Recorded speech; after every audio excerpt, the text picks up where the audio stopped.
Halo anak-anak, bertemu kembali bersama Miss Maria. Pada pembelajaran kali ini kita akan membahas tema 1, subtema 2, pembelajaran 2 dan 3. Sebelumnya, kalian perlu mengetahui dari tujuan pembelajaran kita kali ini, yaitu supaya siswa dapat mengetahui gambar ilustrasi, supaya siswa dapat memahami fungsi alat gerak pada hewan, dan supaya siswa mampu menyebutkan nilai-nilai dalam sila-sila Pancasila. Kita masuk ke materi yang pertama, yaitu SPDP. Ya anak-anak, tahukah kalian apa itu gambar ilustrasi atau gambar cerita? Yaitu gambar yang menceritakan atau memberi penjelasan pada cerita atau naskah tertulis. Nah, tujuan dari gambar ilustrasi yaitu untuk menjelaskan, memperkuat, memperkaya, menerangkan sebuah cerita. Kemudian, jenis gambar pada gambar ilustrasi itu dibedakan menjadi dua. Ada gambar ilustrasi dengan foto dan ada gambar ilustrasi dengan tangan.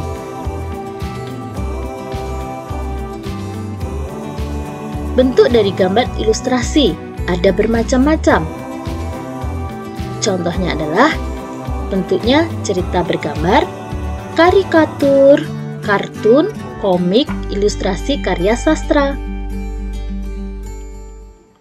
Nah, contoh gambar ilustrasi seperti yang ada di video ini. Jadi ada tahapannya ya anak-anak. Nah, kalian bisa mengikuti tahapan-tahapannya sehingga nanti menghasilkan gambar yang dapat diidentifikasi. Itu membuat gambar apa ya? Seperti itu.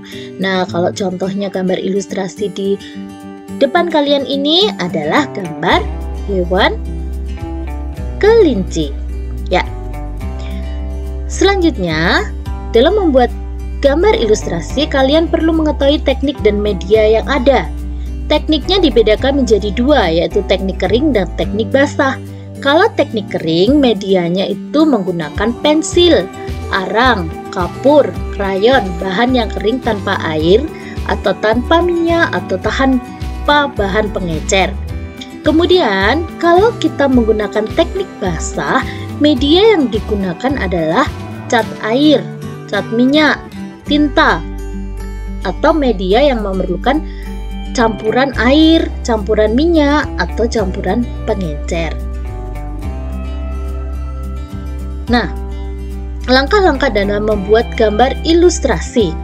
Yang pertama, anak-anak harus menyiapkan alat dan bahannya. Kemudian menentukan tema apa yang harus kalian buat. Kemudian, setelah menentukan tema, kalian harus memahami teks atau cerita dengan baca teksnya terlebih dahulu supaya kalian dapat ide untuk membuat apa ya. Setelah kalian menemukan idenya, kalian bisa membuat sketsanya. Setelah sketsa menggunakan pensil, bisa ditebalkan menggunakan spidol. Lalu yang terakhir adalah memberikan warna supaya lebih indah. Nah, sekarang kita masuk ke muatan IPA, yaitu tentang fungsi alat gerak. Jika dalam pembelajaran 1, anak-anak belajar mengetahui alat gerak pada makhluk hidup. Nah, fungsi dari alat gerak tersebut apa? Sekarang kita akan satu persatu melihat contohnya. Contohnya adalah hewan burung. Burung, alat geraknya adalah sayap dan kaki. Fungsi dari sayap adalah untuk terbang. Fungsi dari kaki burung adalah untuk berjalan, melompat, bertengger, dan menangkap mangsa. Kemudian, hewan ikan. Alat geraknya adalah sirip dan ekor. Sirip fungsinya untuk berenang, ekor fungsinya untuk berbelok. Kemudian, ada binatang reptil. Contoh-contohnya adalah buaya, kemudian ular, dan penyu. Buaya, alat geraknya adalah kaki. Fungsinya untuk merayap, berjalan, memanjat. Kemudian, ular, alat geraknya adalah otot perut. Fungsinya untuk berjalan juga. Kemudian penyu itu alat geraknya adalah kaki dayung. Fungsinya untuk berenang. Nah, kita masuk ke muatan PPKN. Di muatan PPKN kali ini kita akan belajar nilai-nilai dalam sila-sila Pancasila. Nah, anak-anak pasti sudah tahu ya, lambang dasar negara kita adalah Garuda Pancasila. Nah, burung Garuda Pancasila itu di dadanya terdapat perisai. Perisai itu melambangkan sila-sila yang ada dalam Pancasila tersebut. Kelima nilai Pancasila mengandung nilai-nilai luhur dalam kehidupan sehari-hari masyarakat di Indonesia. Nah, nilai apa saja ya yang terkandung di setiap silanya? Yang pertama, nilai ketuhanan yang Maha Esa. Di dalamnya terdapat nilai taat menjalankan agama, meyakini adanya Tuhan, saling toleransi, tidak memaksakan agama kepada orang lain. Yang kedua, nilai kemanusiaan yang adil dan beradab. Nilai-nilainya adalah sadar akan persamaan derajat, berperilaku dan bersikap sesuai nilai-nilai moral, menghormati hak orang lain, hidup berdasarkan keadilan, dan sikap tenggang rasa. Yang ketiga, nilai persatuan Indonesia, memiliki rasa bangga dan cinta tanah air, menjalin kerjasama, rela berkorban, dan memajukan pergaulan. Nilai kerakyatan yang dipimpin oleh hikmat kebijaksanaan dalam permusyawaratan perwakilan.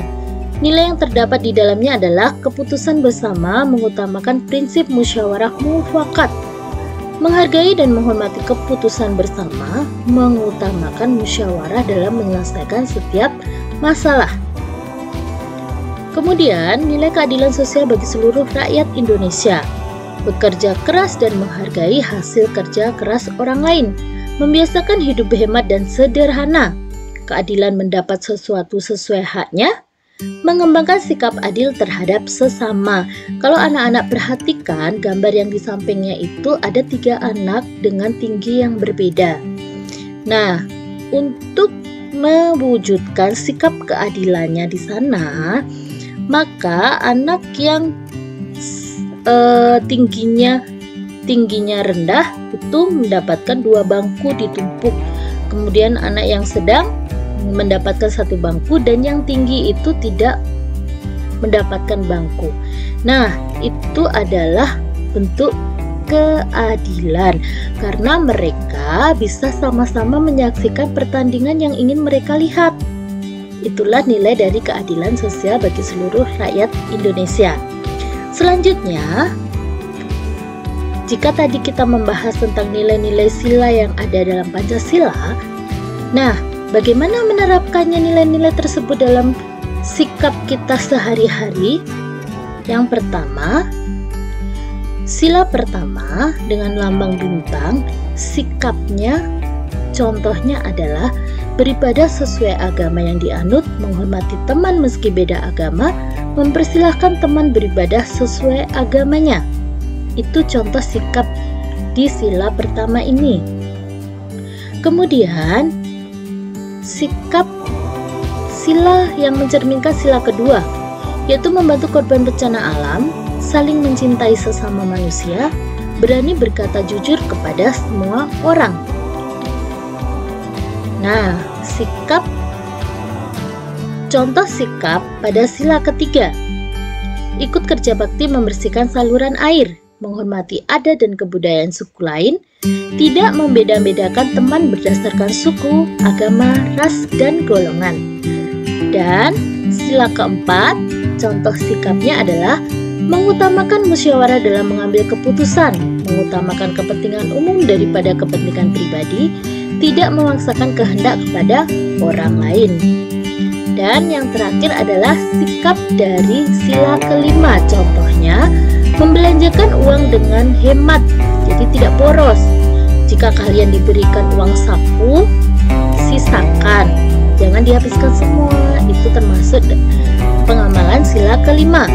Kemudian bersikap adil dalam melaksanakan tugas. Jika diberikan tugas kelompok, semua anggota harus bekerja.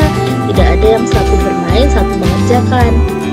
Jadi kita harus menerapkan sikap adil. Menghargai hasil karya orang lain. Jadi itu adalah contoh dari menerapkan sila kelima ya anak-anak. Nah, itulah materi yang dapat disampaikan pada pembelajaran kali ini. Semoga kalian dapat memahami materi yang ada dan tetap semangat belajar ya anak-anak. Jaga kesehatannya.